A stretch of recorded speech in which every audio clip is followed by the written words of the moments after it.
bonsoir. Bonsoir madame, permettez-moi de saluer nos téléspectateurs qui nous regardent ce soir. Une pensée particulière à la commune de Makemo ainsi au conseil municipal de Makemo. Alors, j'ai envie de dire, vous l'avez un peu échappé belle, puisque vous bénéficiez du fonds vert qui a failli être supprimé. Vous l'attendiez depuis longtemps, cette aide? Oui, puisque la volonté politique du conseil municipal, c'est d'aller dans la transition énergétique, à savoir que la commune de Makemo soit un leader dans le changement climatique qui peut exister ces temps-ci. Donc, nous sommes satisfaits d'avoir signé cet après-midi près de 36 millions en faveur de la commune pour mettre en place des lampadaires solaires.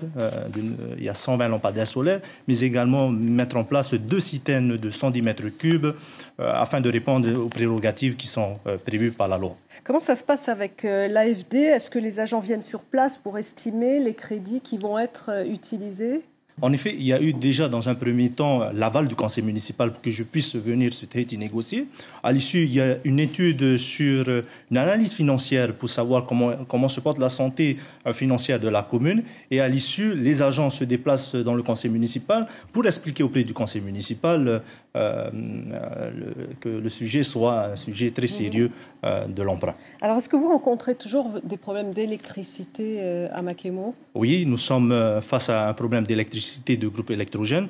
Cet après-midi, la discussion a été autour de ce sujet-là, puisque le président, avec son équipe, ont pris en compte ce sujet du groupe électrogène. Donc il va se passer quelque chose, vous allez pouvoir... vous avez des jeux bientôt au mois de décembre, est-ce que ça va être possible?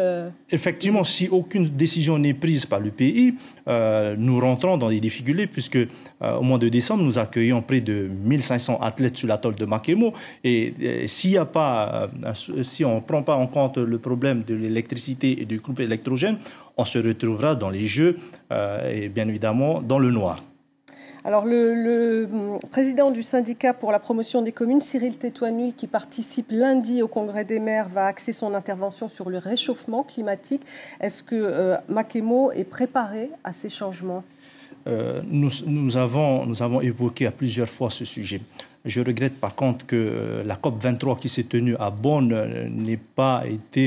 n'a pas abouti correctement puisque cette conférence 23 à Bonn venait prendre en compte la situation qui a été prise lors de la COP21. Quelles sont les réalisations, quels sont les moyens mis par les gros pays en matière de moyens financiers pour venir pallier à ce problème de réchauffement climatique. Vous comptez vraiment sur ce congrès des maires pour Nous comptons pour que les élus de Polynésie puissent porter au plus haut le problème du changement climatique dans les territoires outre-mer. Félix Tokoragui, merci. C'est moi qui vous remercie, madame. Répondu à nos questions.